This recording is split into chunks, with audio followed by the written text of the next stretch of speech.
As the sun rose over the Xuanjing capital of the great Xuan nation, the Grand Tutor's manor bustled with celebration.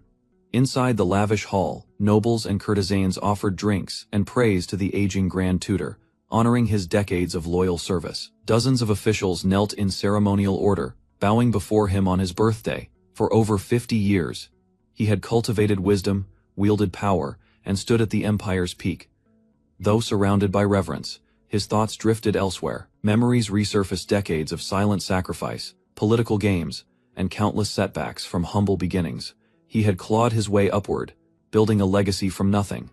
Yet even now, his gaze fixed on a distant figure below one from his past, untainted by corruption, perhaps holding the potential he had long exhausted. Suddenly, the capital trembled. From the palace rooftop, he witnessed a dazzling celestial event, two figures clashing in a swirl of cosmic light. Cultivators powerful beyond comprehension, fought with auras of fire and lightning. The court watched in awe, calling it an omen. The Grand Tutor, though astonished, sensed something deeper. As divine weapons clashed midair, the shockwaves shattered the sky. Tremors surged through the city. His long-held dominance now faced something greater. True immortality awakened. Shattered beams and blazing embers rained down as the Grand Tutor emerged from the chaos, wounded and struggling to stand. The once glorious manor now lay in ruin. Broken tiles and crushed bodies littered the streets. Coughing through smoke, he pushed forward, searching for survivors among the collapsed halls and blood-stained courtyards. The air reeked of ash and death, and the moans of the injured echoed faintly in the distance. Beyond the scorched rooftops, flames engulfed what remained of the capital. Buildings crumbled in waves of destruction, and rivers of fire carved through what used to be bustling districts. Among the wreckage, he stood alone, overlooking the inferno. A city of celebration had turned into a graveyard. Neither the nobility nor the cultivators who brought about the devastation could be found. With every breath, his despair deepened. Amid the silence, laughter erupted, not from joy, but from disbelief. He muttered in confusion, shaken by the revelation cultivators' beings long erased from this era had returned. Their power had not only rivaled legends, it had rewritten reality itself. Watching the city burn, he realized the world had shifted. The age of mortals was no longer absolute. Something far older had awakened in its ashes, bathed in radiant blue light. The Grand Tutor initiated a simulated sequence through the mysterious artifact. His consciousness split, observing parallel paths where his younger self wandered between fate and choice. Each possibility unraveled secrets buried in forgotten time. In a realm shaped by fate and plague, a man named Li Fan meets his end. After failing to rise beyond mortality, upon death, a divine mechanism activates. His soul is pulled into a glowing pillar of simulation. Through this, he relives his journey, free to reshape destiny. He watches his past self traverse the imperial court, rising from obscurity to power. Each year is logged as history alters. Key deaths, political upheavals, and personal losses unfold as Li Fan manipulates the empire from behind the throne. Yet the burden of memory weighs heavily. Returning to reality, Li Fan awakens in contemplation. Simulation complete.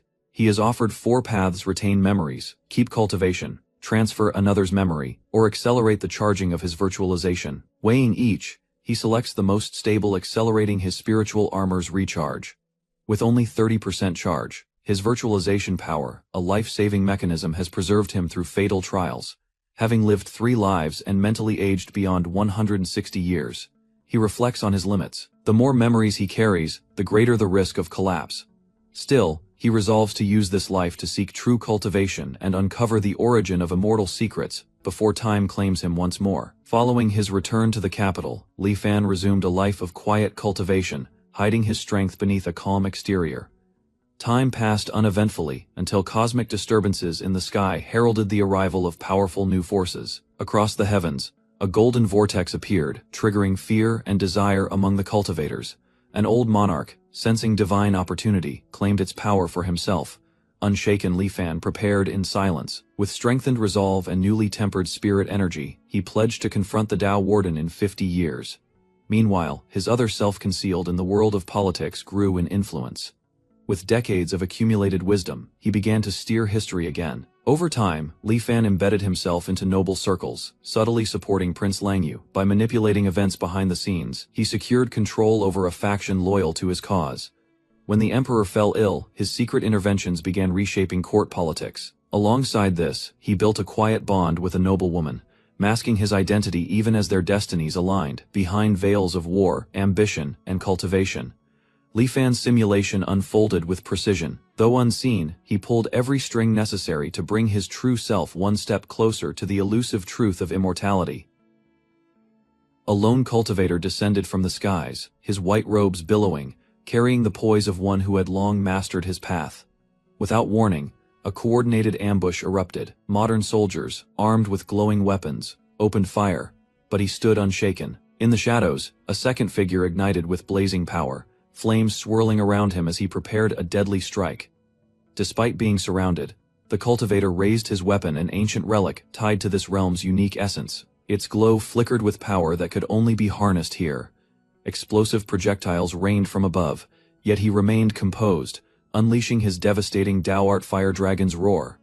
A towering blazing dragon emerged, tearing through the sky with a roar that shattered defenses. The fiery beast slammed into the city, engulfing everything in its path.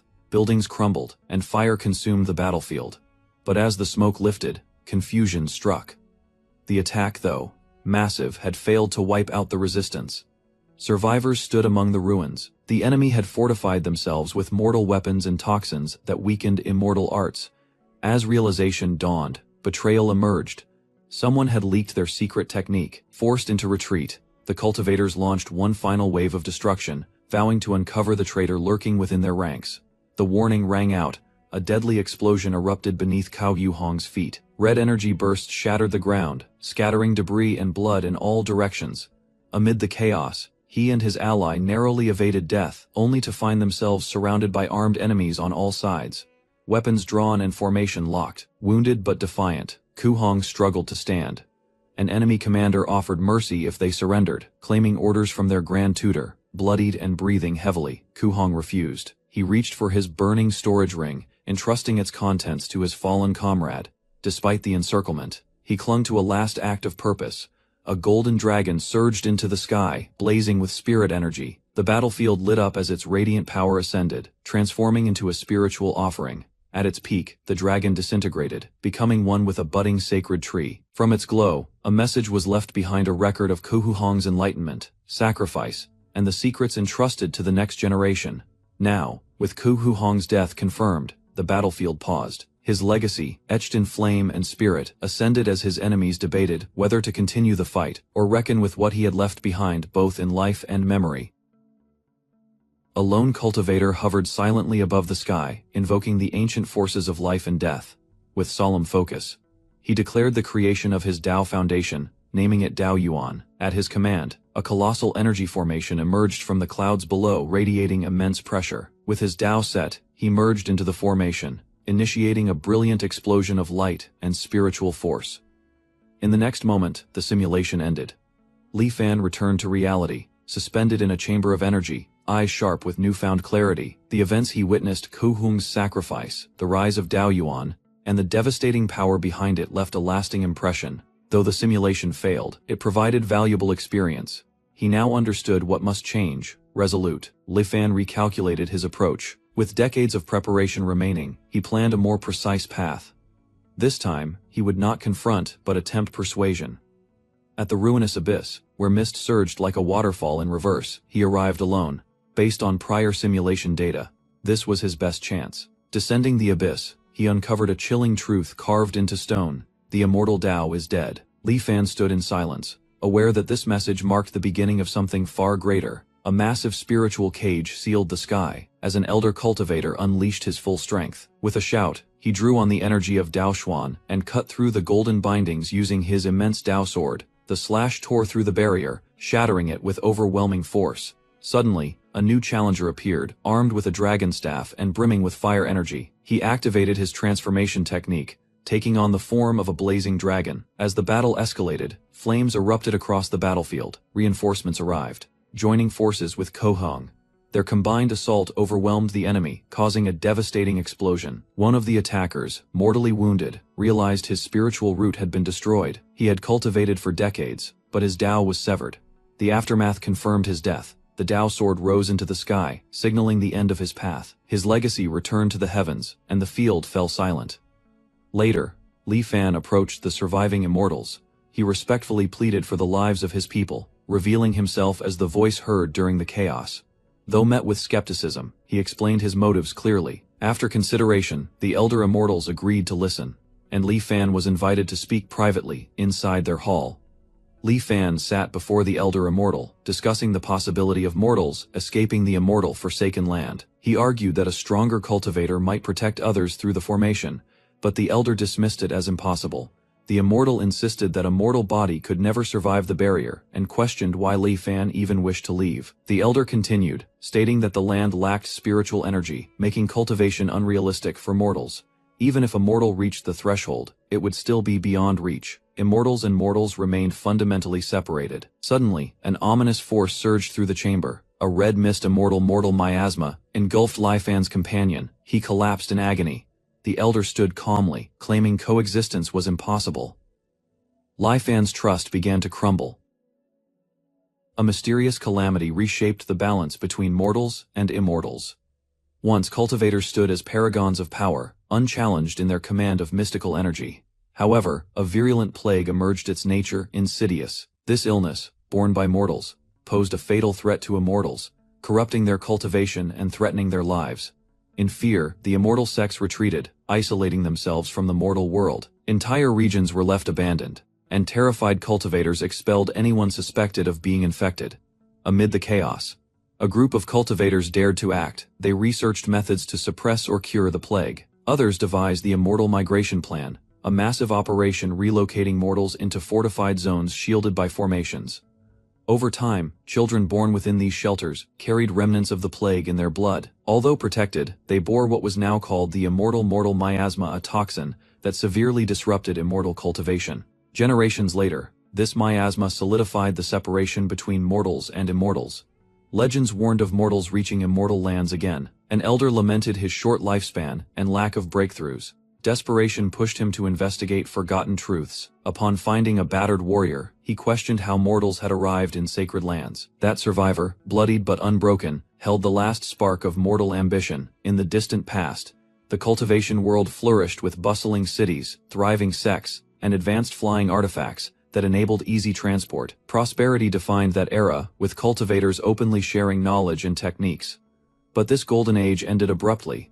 A devastating calamity struck both heaven and earth, decimating the majority of high-level cultivators and reducing the cultivation world to scattered remnants. In the aftermath, fear and isolation took hold. Once common flying arcs became relics of history. That disaster shattered not only structures, but also the openness of cultivation. Once sects welcomed disciples freely and taught without restriction, cultivators learned together, exchanged techniques, and grew in strength as a community. Now, ancient methods like the Taiwu armor scripture exist only in fragments, preserved by a few lucky survivors. The once cooperative culture of cultivation gave way to secrecy and competition. Presently, those seeking advancement must join alliances, earn contribution points, and trade for incomplete methods. True techniques are monopolized by the ruling powers. To progress beyond the initial stages, cultivators must constantly switch methods, each capped at specific realms. Only by cultivating the supreme primordial true scripture can one disperse their realm and transition without losing everything. A difficult path, but one offering hope in a fractured world. The elder was astounded by the concept of a miraculous method that could guide one beyond the nascent soul realm. Though he questioned the sudden appearance of such a treasure, the idea reignited his fading ambition. The wounded young man, bound in chains, reflected on Xuanzi's death. Realizing the method's hidden potential was likely what made him a target. If the nascent soul true method could indeed foster breakthrough, it was worth any risk. Driven by whispers of ancient cultivators who resurfaced after decades, the elder placed cautious hope in old rumors. He declared his resolve to pursue even the faintest possibility of reaching the cultivation world. As a proposition, he offered to release the prisoner and return Xuanzi's possessions, including the coveted cultivation method, in exchange for assistance. The captive, stunned, yet motivated, agreed to help. In turn, the elder began a massive operation mobilizing troops, collecting ancient texts, and excavating ruins. Although his aggressive tactics bred discontent, he pressed forward without hesitation. Eventually, inside a sealed chamber, he uncovered a scroll labeled Nascent Soul Realm Cultivation Method. Alongside it lay a rusted sword, Dao Xuan's weapon. A prompt appeared before him. The artifact was damaged, but could be recharged. This discovery reignited the flame of purpose within him. Within the hidden chamber, an elder initiated the simulation sequence, linking his fate to a mysterious sword-shaped interface. By anchoring his soul to key moments in time, he secured the ability to return to specific points upon death.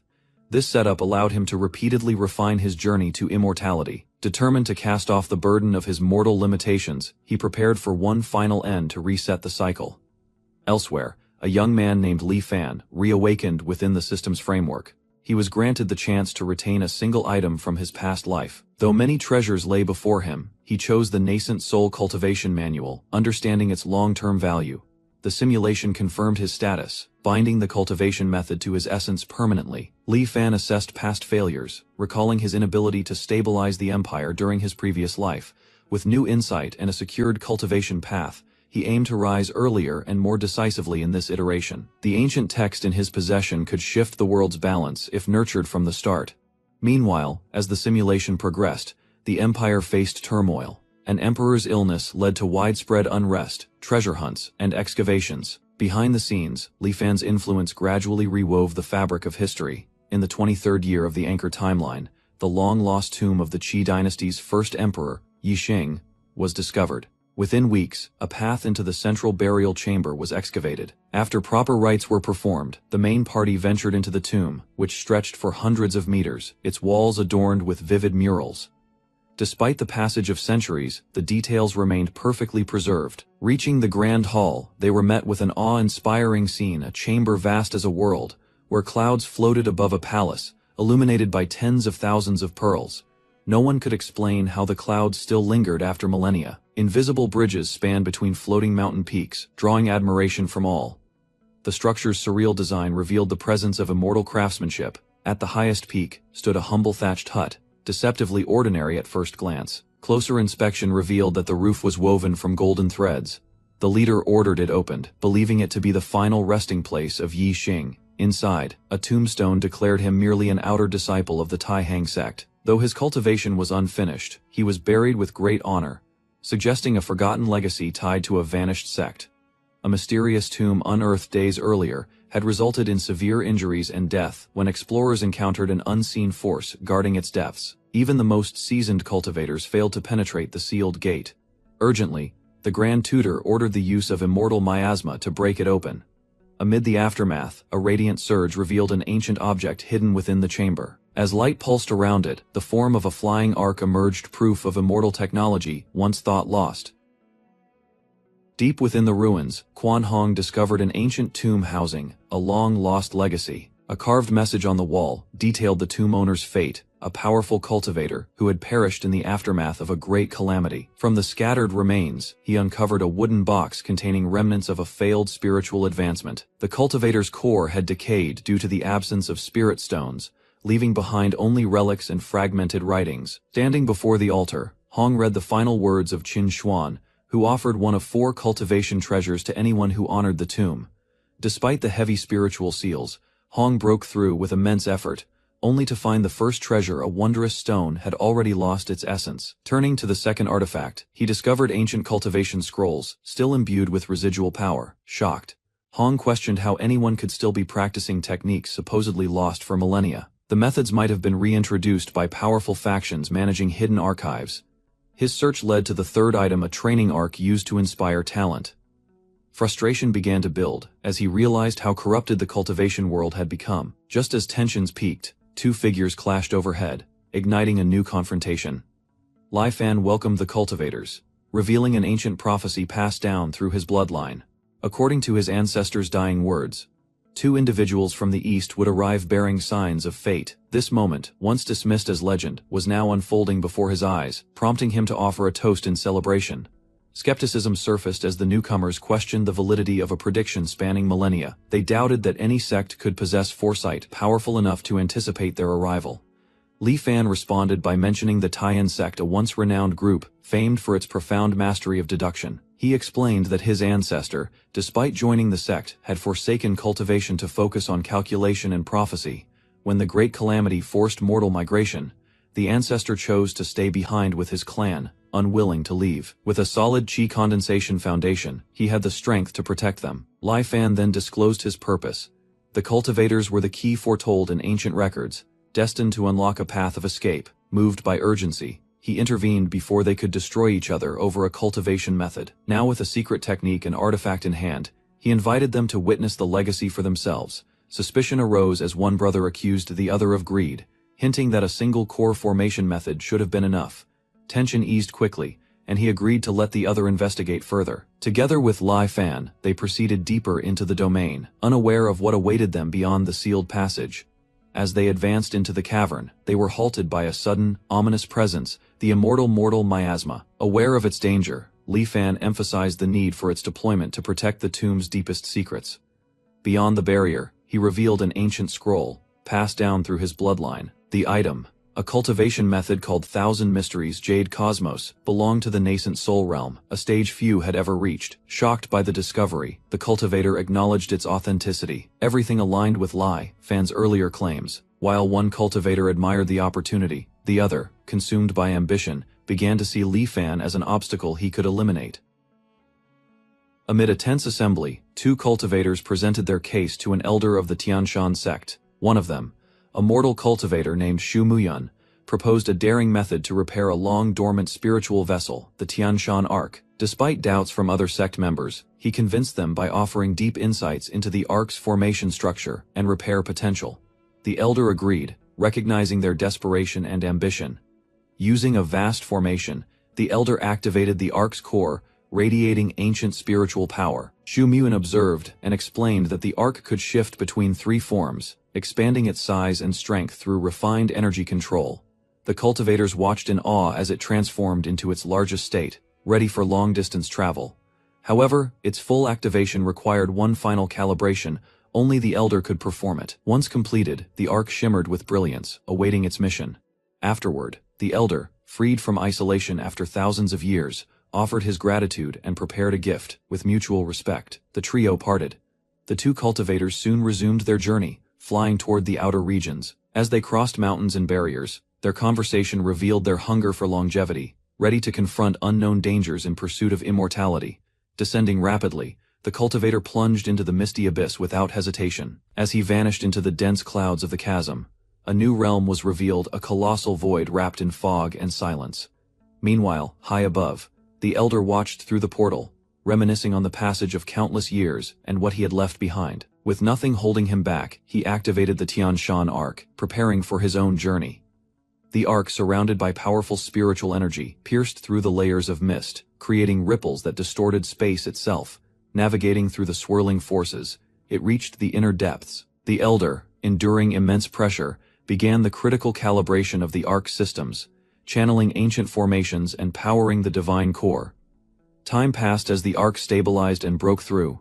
A brilliant light finally replaced the shaking, signaling successful arrival in the cultivation world. Within 100 years, the elder formed his bound core, and his progress soared. He reached the immortal realm, crushed its barriers, and ascended to the god realm, eventually reigning supreme. Just as he seemed to surpass all limits, everything faded. He awoke with a start still in the Ark, now entering the third layer, the immortal forsaken continent. Within the depths of the Ark, the elder realized he was following the same path taken by the cultivator who had piloted it 1,000 years earlier. Without interference, the Tianshan Ark continued through successive hostile environments, blazing flames, freezing voids, and a thunderstorm-laced expanse. It maneuvered expertly, transitioning from the profound ice layer to the formidable darkness layer, avoiding catastrophe at every turn. The journey through these 7 layers tested the Ark's resilience, yet it held firm. Upon reaching the core of the final region, the elder understood its true significance. A colossal void shaped like an ancient mouth lay ahead. Recognizing this as the final gate, he steeled himself. As the Ark passed through, the simulation abruptly ended.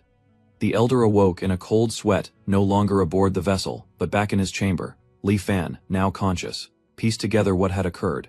The simulation had shown an entire life cycle within the Ark, stretching to the peak of cultivation. Despite failing at the final juncture, the gains were immeasurable. Now armed with new knowledge, he resumed his 7th life, this time investigating ancient ruins and seeking power. Beneath calm thoughts, a fierce resolve began to stir once more. Standing atop shattered stone, the man prepares himself for the descent into a forsaken chasm. He believes subduing the creature below is the only way to escape this realm. As he leaps into the abyss, blinding light erupts around him. Mid-fall, Haunting words echo the path of immortality is dead. Panic grips him. Memories of countless failed attempts swirl in his mind, each ending at the abyss's edge. This time, something feels different. 16 years have passed since he first entered the mystic chasm. He glides through unstable spatial layers, cautiously steering clear of major turbulence. As he drifts downward, strange lights flicker possible remnants of past explorers. Yet, no answers emerge. Suddenly, a massive maw appears, ready to consume him whole. Realizing the beast's hostility towards mortals, he narrowly escapes its jaws. The creature seems to exist solely to eliminate intruders. Despite the threat, he urges himself upward, pressing toward the next layer. He halts at the thunderstorm layer, observing the world it conceals. Peering beyond the darkness, he discovers the enormous predator again. Though small in comparison, he's detected. Acknowledging failure, he retreats to regroup. Hope remains. There are other strategies, other paths, and he still has time to try again. The haunting cry of the giant whale echoes once more, and the threat becomes undeniable. Within seconds, the protagonist realizes the situation has spiraled out of control. The simulation ends abruptly, and his consciousness is forcibly returned. As blue light fades, he reawakens in the simulation chamber. Data panels appear, recording another failed attempt. Though the anchor charge barely increased, he remains unfazed. The process of reincarnation and accumulation continues. Now back in the real world, he evaluates his current state. Despite repeated setbacks, he still holds hundreds of years of potential lifespan. With this, he begins a new anchor year, revisiting Qianhong's tomb again. He presses forward with renewed determination. The charge level rises. Progress, though slow, is steady. Patience becomes his greatest ally. Years pass. The next simulation resumes, and he ventures once more into the abyss. Time after time, he encounters the same colossal predator. Meanwhile, in the real world, he consults ancient records and cultivators. Discussions reveal clues from a forgotten beast taming sect. A monstrous whale once served their command, now possibly rogue. Despite gathered fragments, no one offers a solution. Even after generations of progress, the core mystery remains. Alone again, he resolves to continue another attempt, another lifetime. The old cultivator resolved to challenge the abyss himself, with firm conviction. He prepared his descent into the endless rift, aiming to replicate what generations before him failed to achieve. Channeling immense power, he sent the ark plunging through layers of elemental and spatial turbulence. Earth, flame, water, and lightning blurred as he pierced through the abyssal defenses. Initially, the feared rift-splitting whale was absent, surprised but not hesitating. He pushed the ark to full speed. As he neared the bottom, the creature suddenly reappeared. Realizing something, he deduced the beast ignored objects moving at constant velocity. This discovery shifted the odds. Confident in this loophole, he accelerated through the final layer, laughter echoing with triumph. The ark surged forward, breaking through space between realms. His vision blurred, distances collapsed into moments. Despite the intense pressure causing his body to bleed, he pressed on. Finally, he escaped the constraints of the simulation realm. As he looked back, his senses sharpened. In the wake of his breakthrough, a horrifying revelation unfolded. The creature was not alone. What he once believed to be a solitary guardian was in fact one of many, dozens, possibly hundreds, of rift-splitting whales awaited, watching from the darkness. Thousands of rift-splitting whales drifted through the void, forming a massive formation. They carved black void spheres across dimensional space. Behind him, the immortal Forsaken Realm slowly vanished from sight, growing more distant as the cultivation world loomed ahead. A strange force surged from a dark vortex, launching a divine object high into the skies above, piercing layers of clouds. It ascended toward a majestic mountain veiled in rainbow, light, a place known only to immortals. Below, an aged cultivator stood in awe, blood staining his beard. Though his body weakened, his eyes burned with purpose. He gazed upward, whispering of the cultivation world, a realm he had never reached in his past lives. Determined, he made a vow that this time, he would not waste the chance. Reborn once more, the protagonist stood amid blue virtual projections. He had now lived 9 separate lives, spending centuries trying to reach true cultivation. The system prompted him to select an item to aid his journey. He hesitated before choosing the halting steel fragment. This item, unlike others, had a unique resonance with him. Without selecting any enhancements or character perks, he accepted the slow and unknown path ahead. Upon activating the fragment, an ancient dome emerged in the mortal realm. Its presence altered reality itself.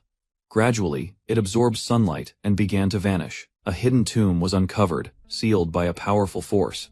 The protagonist ordered it breached, then carefully retrieved the altered fragment, preparing it for his next crossing. Unable to recognize his location on the map, the man studied his surroundings with growing unease. With no landmarks in sight, he decided to fly the Taiyang boat in a random direction, hoping to discover traces of civilization before the boat's spirit stones ran out. Days passed as he drifted across the vast ocean, yet the horizon remained empty. The journey stretched over a week, and the vessel's energy steadily depleted. Just as all seemed lost, he spotted the faint silhouette of a ship in the distance. He approached, only to realize it was on the verge of sinking. Dozens of passengers and crew clung to debris, their ship badly damaged and partially submerged. Among them, a young man called out, assuring the others that a signal had already been sent to summon an immortal master. Curious and cautious, the protagonist concealed his presence, dove into the sea, and silently swam toward the survivors.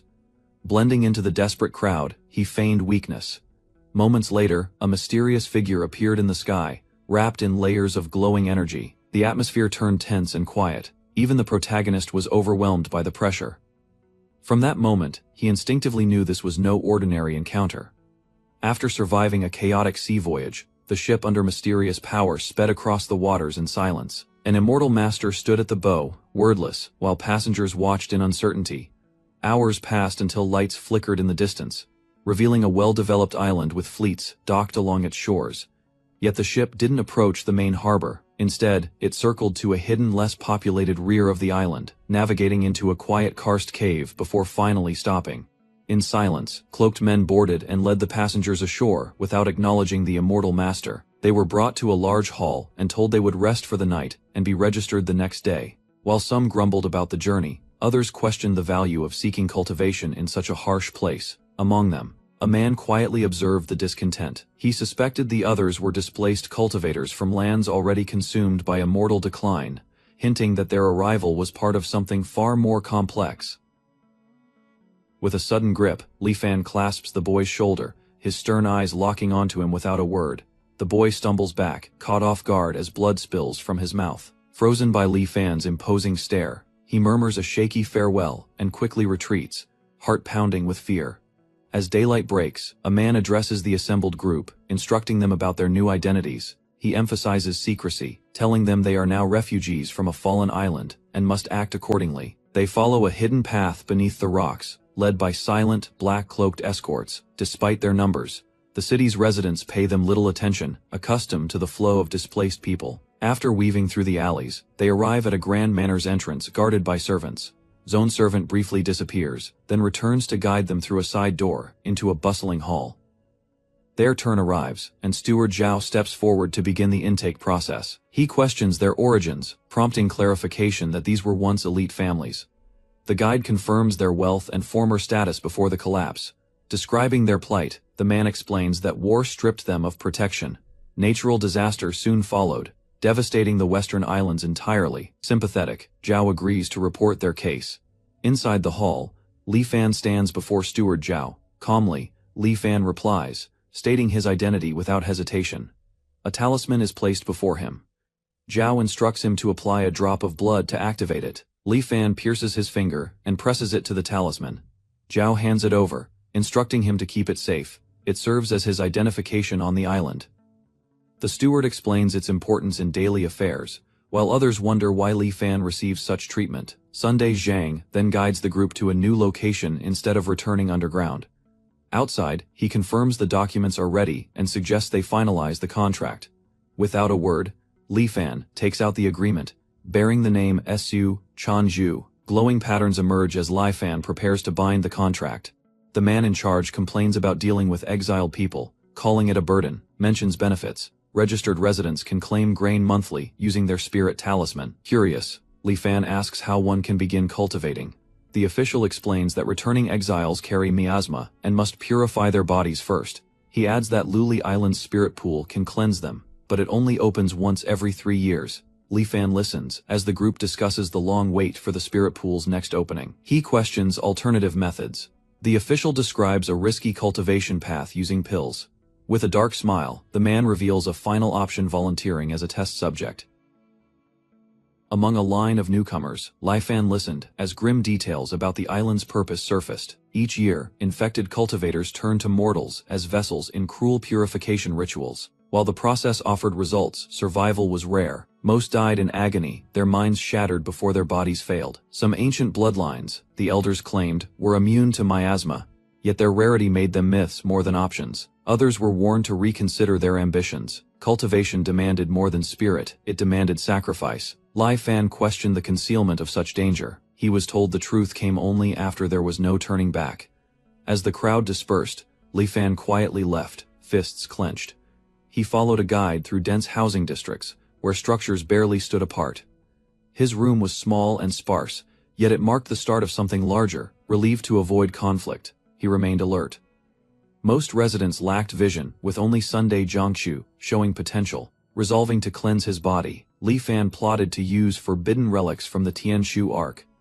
A sound pierced the silence. Startled, he reached for his blade. From behind the door, a calm voice declared its identity. Lai Fan opened it carefully, greeted by an unfamiliar visitor cloaked in mystery. A knock disturbed the quiet as a stranger entered Lai Fan's room. Caught off guard, Lai Fan denied nothing. The man pressed further, demanding to know his purpose on Luli Island.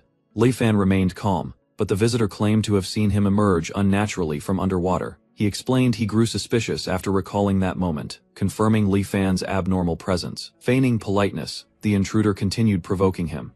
Confidently, he underestimated Lai Fan only to be pierced through the chest in a flash. Caught off guard by a ruthless counter, blood spilled across the floor as the man collapsed. Li Fan activated a glowing scroll, muttering how foolish it was to threaten him without certainty. Contemplating the situation, he scoffed at how even fake household records gave mortals a false sense of belonging.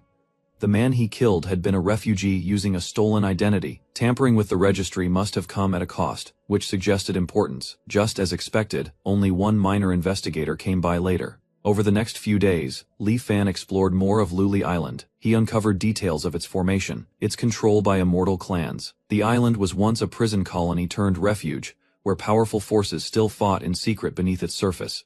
As the fleet arrived, Li Fan observed people bribing officials to join the next sea voyage and claim salvage rights. He strategized a plan to exploit a shipwreck and reach the Tianshu Ark undetected. Hearing of a powerful steward named Zhao, he considered approaching him to gain legitimate travel qualifications. A man in dark robes stands before the towering heavenly treasure tower.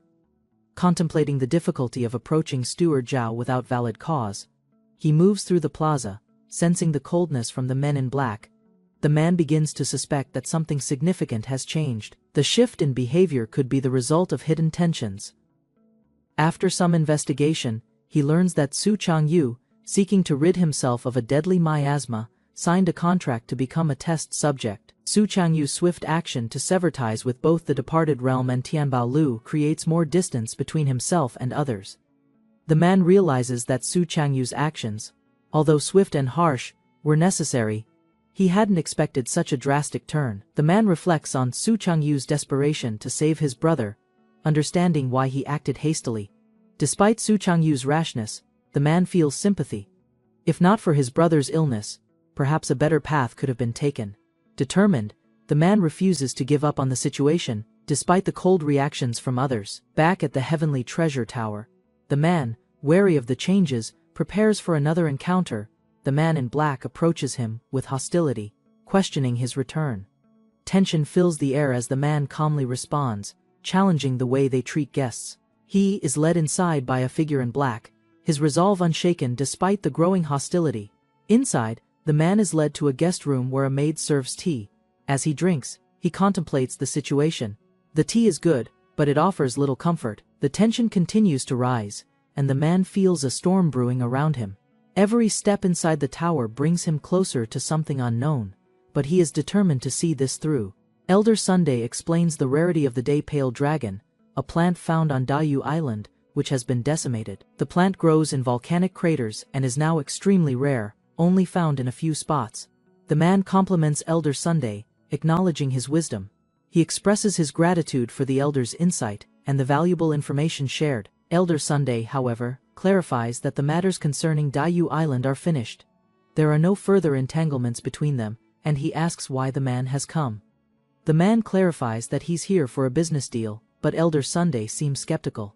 He raises an eyebrow, surprised that someone like the man would bring business to the table. Elder Sunday laughs, doubting that the man's business holds weight. The man, however, remains calm, assuring the elder that his intentions are serious. The man insists that Elder Sunday misunderstood, stating that he truly has business to discuss. Elder Sunday asks, "What business?" as the man lays out the proposal for Heavenly Treasure Tower to take a quota from the sea-faring fleet. The man offers treasures from the sea, rare marine life, and other valuable goods, tempting Elder Sunday with the potential fortune. Elder Sunday listens, intrigued by the idea, but remains cautious. Elder Sunday expresses doubt, explaining that the fleet's quotas are tightly controlled by Steward Chian. He doubts the man's ability to challenge this system, given his lack of status. The man confidently replies that he can persuade Steward Zhao to help. Elder Sunday agrees to let him meet Steward Zhao. A woman in yellow enters, warning the man of the risks. She suggests that if the man fails, he could end up feeding the fish, but the man remains composed. Confidence fills the man's voice as he thanks the shopkeeper. His tone suggests he's fully prepared. With a skeptical look, the woman comments on his assuredness, questioning whether his confidence is well placed or if he's merely boasting. Without hesitation, the man asserts that promises are sacred to him. His word is his bond, and he plans to honor every commitment made. He goes on to explain, referring to the island's rules, 3/10 of the harvest must remain with the one who gathers it. The man makes it clear that none of the harvest will be for him. Instead, half will go to Steward Zhao and the other half to the Heavenly Treasure Tower. Curiosity piqued, the woman asks why he's going through all this effort without gaining anything for himself. Calmly, the man reveals his goal: entry to the body-purifying spirit pool once every 3 years. Amused, she laughs at the simplicity of his request, finding it almost laughable, given the rarity and value of such a chance. Her laughter fills the air, but behind it lies a mocking undertone. She's puzzled by his boldness, yet intrigued by his certainty. Unshaken, he reiterates that his pursuit is serious. Eternal life is the only goal he'll ever truly seek, regardless of the cost. Still chuckling, she wonders if he truly believes immortality is something easily obtained. He stands firm, unyielding in his determination. For him, there's no regret in striving for something so impossible. Her expression shifts slightly, the mocking smile replaced with something more contemplative. His words weigh heavily on her. Finally, after a moment's thought, she agrees. A shift in her demeanor hints at her changing perspective. Her voice softens with acceptance. The agreement is made, though the air still carries a sense of underlying tension. A robed figure concluded his formal meeting with 2 prominent cultivators, with calm authority. As the man turned to leave, he disclosed his residence house number 76 longitudinal, situated outside the city. Once he departed, the 2 remaining individuals shifted the conversation. The man addressed the shopkeeper. The shopkeeper, a woman from the Heavenly Treasure Tower, confidently explained her organization's strength in securing spots. Despite fierce annual competition for the pool, she reasoned that if the seafaring fleet deal succeeded, the resulting profits over 5 years would easily fund a position. However, a moment of unease broke her confidence.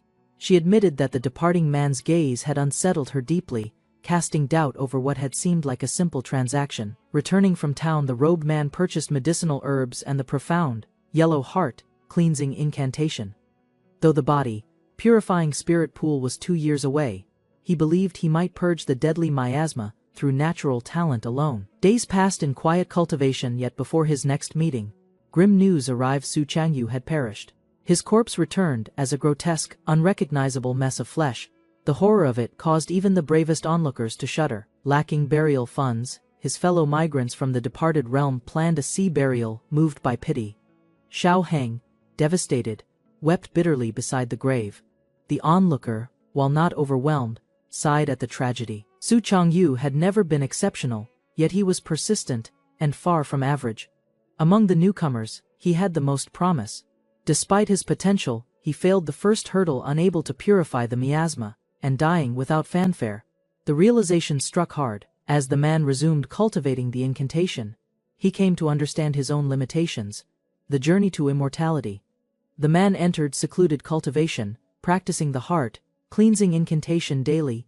Even after nearly a month, he showed no improvement in spirit or strength. Most would have sensed progress by that point. Yet despite the effort, no changes occurred. He continued the routine without frustration. After a month and a half, envoys from Heavenly Treasure Tower finally arrived, summoning him to meet Steward Zhao. He arrived at a private courtyard and was led to Zhao. The steward awaited calmly, prepared for discussion. Zhao referenced the man's intent to join a sea-faring fleet. He viewed the ambition as unusual and expected a justification. The man responded with a direct comparison between fishing and salvaging treasures, suggesting his proposal offered greater returns. He declared that if given control of a fleet, results would be guaranteed. His posture and tone remained firm. Zhao activated a special ability through his eyes, silently verifying the man's claim. His observation confirmed the man's words were honest and held no malice. Zhao was surprised by the result. Zhao explained he had eyes capable of detecting sincerity and intent through spiritual aura emitted during speech. The faint white light he saw proved the man's truthfulness and harmless intent. The man asked whether Zhao had perceived anything unusual during their earlier encounter. Zhao admitted, seeing signs of blood and wealth on him, traits not found in ordinary people. He had doubted Heavenly Treasure Tower's claims, but refrained from action, leaving judgment to the immortal master. Because Sundayjong could deliver large numbers of refugees, Zhao found no reason to oppose his actions. After confirming the man's sincerity, he requested Steward Zhao to formally consider granting him a position in the sea-faring fleet. Zhao expressed concerns about appointing a newcomer without a foundation. Instead of outright rejection, Zhao proposed the man join the next voyage, if he could prove his worth through successful treasure recovery. The man accepted Zhao's condition without hesitation, seeing it as a fair and strategic path forward. Elsewhere, the shopkeeper overheard the outcome, and was shocked that the man convinced Zhao so easily, doubting her own judgment. She began to reconsider her earlier skepticism, wondering if the man truly had the capability to fulfill his bold claims and take control of the fleet. Curiosity about his background grew, as even the woman began questioning what power stood behind him. Unexpectedly, she ordered her assistant to send him the deed for a vacant courtyard in the city, indicating a shift in her stance. Though the assistant hesitated, she insisted on the decision, preferring to act early rather than regret delaying support for someone with potential.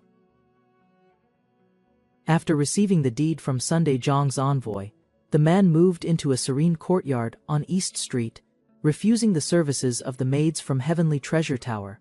He chose to live simply.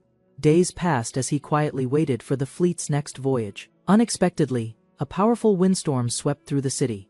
Townspeople fled in fear, shouting for family. Reacting swiftly, the man stepped into the chaos. With calm precision, he summoned a technique. Leaping across rooftops and landing firmly in the open, he faced the heart of the storm. A massive vortex of energy loomed. Channeling his power, he unleashed a wave of force against the cyclone. Though his attack struck with might. Above the city, a protective formation activated. Glowing runes expanded like ripples, enclosing the city beneath a dome of mystical light. Citizens gazed upward in awe, kneeling in gratitude. The island's protective barrier had shielded them. The man observed quietly. Inside the dome, no sound of the storm penetrated. It was as if the howls and destruction beyond had been completely sealed away. He remained still, reflecting on the eerie calm within the violent exterior. The storm outside was fierce. Suddenly, a burst of violet lightning struck the barrier with explosive force. Energy clashed in a brilliant eruption. The impact forced him back. His senses reeled as he realized the terrifying truth. This was genuine heavenly thunder, not ordinary weather. Struggling to rise, he sensed another blast incoming. The ground trembled as power built again. Bolts of divine lightning descended from the clouds, tearing through sky and storm alike. The light was blinding and unrelenting, facing the overwhelming force. He stared upward. A grim thought crossed his mind. Was this where his life would finally end? The island's defensive formation held firm, despite the storm's intense impact. Lightning raged above gradually. The violent waves began to ease. Though calmer, the storm lingered. Darkness and rainfall blurred the day into night. It took nearly 3 days for the storm to fully pass. Locals later revealed this was a minor storm, compared to one 15 years ago. In the aftermath, sunlight pierced the clouds. Over a dozen years, Luli Island had slowly recovered from prior devastation. Shortly after, all residents were instructed to check for any damage to the protective formation. Each household participated in the examination ritual. The inspection was simple yet essential. With over 367,000 nodes to assess, everyone watched for red lights, indicators of malfunction. Previously, immortal masters would oversee this task, but spirit stone supplies were low. This time, the master departed to gather stones from Wangxian Island. The inspection system used cycles of glowing flashes, as long as no red emerged in one full cycle. The system was stable and safe. He observed the process carefully. Despite its massive complexity, the defensive array's design and scale were astonishingly precise and intricate. After 5 days, results confirmed that the island's protection remained intact. Cheers broke out as residents celebrated their safety. Normal life resumed as the immortal master returned. Refugees from nearby islands trickled in. Time passed, and he focused on cultivation. His physiological and psychological ages advanced slightly. A month later, news came from Steward Zhao. The windstorm had cleared, and preparations for departure were underway. At Luli Pier, large vessels gathered. Li Fan arrived as instructed, ready to board the designated ship. Rumors spread among the crowd. A new assessment would judge harvest results, and poor-performing fleets risked losing sailing privileges entirely. Sailors gathered at the pier, voicing their frustration over Coral Island's destruction and the burden it shifted onto Luli Island. Rumors spread about the supplies once owed by Coral Island now falling onto Luli's residents, stirring concern about the island's future stability. While some panicked, a muscular man urged optimism, dismissing the fear and calling for courage among the group. Zhang Haobo reminded the crew of the reward increase, motivating them to aim for first place in the harvest. Others doubted their skills, joking about becoming pirates rather than failing the quota again. Haobo remained confident, assuring them that someone capable was aboard this time, subtly hinting at the quiet man nearby. On the deck, a commotion arose as the crew questioned the newcomer's appearance. Dressed neatly and unscarred by sea life, he drew immediate suspicion. Zhang Haobo stepped in, silencing the chatter. He revealed the man was personally selected by Steward Zhao and was meant to lead them soon. Doubt surfaced among the men, with one voicing disbelief that the captain would give up his post after nearly a decade of command. A dismissive grunt escaped Zhang Haobo, ignoring the rising unrest. Around him, sailors shouted accusations and threats, unity cracking under pressure. As tensions escalated, one man even suggested throwing the newcomer to the sea, prompting a chorus of agreement from the restless crew. Attempting to restore order, Zhang Haobo reminded them of their place, mere workers on Steward Zhao's ship, not owners of it. Acknowledging the steward's authority, Zhang Haobo expressed his powerlessness in the decision to replace him. Observing the crowd's unrest, the newcomer remained composed, viewing the crew's resistance with cold calculation. He reassured them that he had made promises to the steward and would not fail in delivering results on every voyage. Some began reconsidering, wondering if Steward Zhao's judgment was truly that reliable. Still seething, Zhang Haobo questioned the newcomer's claims, suspecting manipulation behind the appointment. Frustrated but bound by duty, he gave the order to sail, challenging the newcomer to prove himself at sea. The Canyuan glided forward, powered by spirit stones and mystical arrays rather than wind. Though enhanced with a spirit lure, locating fish required expert tracking, something technology alone couldn't provide. Weeks passed with little success. The crew grew disheartened, and even Zhang Haobo began to worry as supplies thinned. Zhang Haobo, facing the crew, expressed concern over their disappointing haul. With only a few days left, hopes were dimming rapidly. He noted their situation grimly, barely enough fish to count as a harvest, relying now on luck or divine favor to avoid punishment. Suddenly, the previously reclusive newcomer emerged from his cabin. Zhang Haobo mocked him for finally showing his face after days of isolation. The newcomer ignored the remarks and calmly declared he had seen treasure beneath the sea. His voice held certainty. Gasps erupted around the deck. His request was simple but bold. He demanded a small boat. Zhang Haobo was stunned. He shouted in disbelief, questioning if the man was serious or simply mocking them all. The black-robed man described shimmering jewels deep below, waiting to be recovered. Urgency colored his request for immediate action. He warned that the treasure signal was fading and its position could be lost at any moment. Without hesitation, Zhang Haobo commanded the crew to prepare the boat. The order was met with swift obedience before setting off. The man instructed the others to stay behind and wait for his signal. He claimed their noise disrupted his sensing ability. Suspicion spread among the crew as he rowed away alone. Despite murmurs of doubt, Zhang Haobo dismissed the idea of betrayal. The open sea offered no escape without supplies. Hours passed before a red flare shot into the sky, The signal had been sent. Excitement surged. Zhang Haobo shouted for the crew to steer toward the flare's location. With renewed energy, he ordered the nets deployed. The crew responded in unison, eager to claim the treasure below. As the crew opened the hull, Zhang Haobo stood frozen before a gleaming mountain of gold-filled chests pulled from the sea. His eyes widened in disbelief, counting 16 full containers overflowing with treasure beyond expectation. Crew members celebrated, praising the black-robed man's accuracy. Zhang Haobo began to realize the man's ability was genuine and unmatched. Zhang Haobo reflected on his earlier doubts. Now understanding the newcomer was someone valued highly by Steward Zhao, shame settled in as he recognized the rare opportunity he nearly wasted by treating the man as a rival. Without delay, he resolved to offer a sincere apology and approached the man, who remained quietly near his small boat. Upon boarding the ship, Zhang Haobo showed immediate respect by bowing an apology. His demeanor was sincere. Following this brief exchange, the main character dismissed him calmly and returned to his quarters to rest. With the Kangyuan vessel having secured rare treasures, the fleet ceased its expedition and turned back toward Liuli Island to complete the journey. As the return voyage progressed, the captain reminded his crew that if no complications arose, their rewards would be unmatched among the fleet this season. He emphasized the importance of their rightful 50% share and warned that even a minor discrepancy would be intolerable after such a haul. Soon after, the ship reached shore, but Zhang Haobo hesitated to dock. Suspicion rose as inventory officers were blocked from boarding for inspection. Confronted by accusations of returning empty-handed, Zhang Haobo's composure faltered.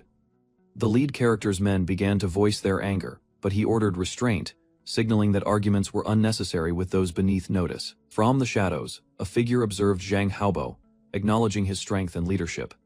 The tense moment ended as Steward Zhao arrived, bringing his men to supervise the inventory check personally. As chest after chest of treasure was unloaded, the dock erupted in awe. 16 boxes of wealth silenced every prior doubt. Word of the harvest spread quickly across the island, igniting curiosity and stirring powerful interests beyond the dock. Inside the heavenly treasure tower, a messenger breathlessly reported the news of Kang Yuan's fortune to the shopkeeper. The woman remained composed, noting that if they wanted to circulate such wealth, they'd need her channels.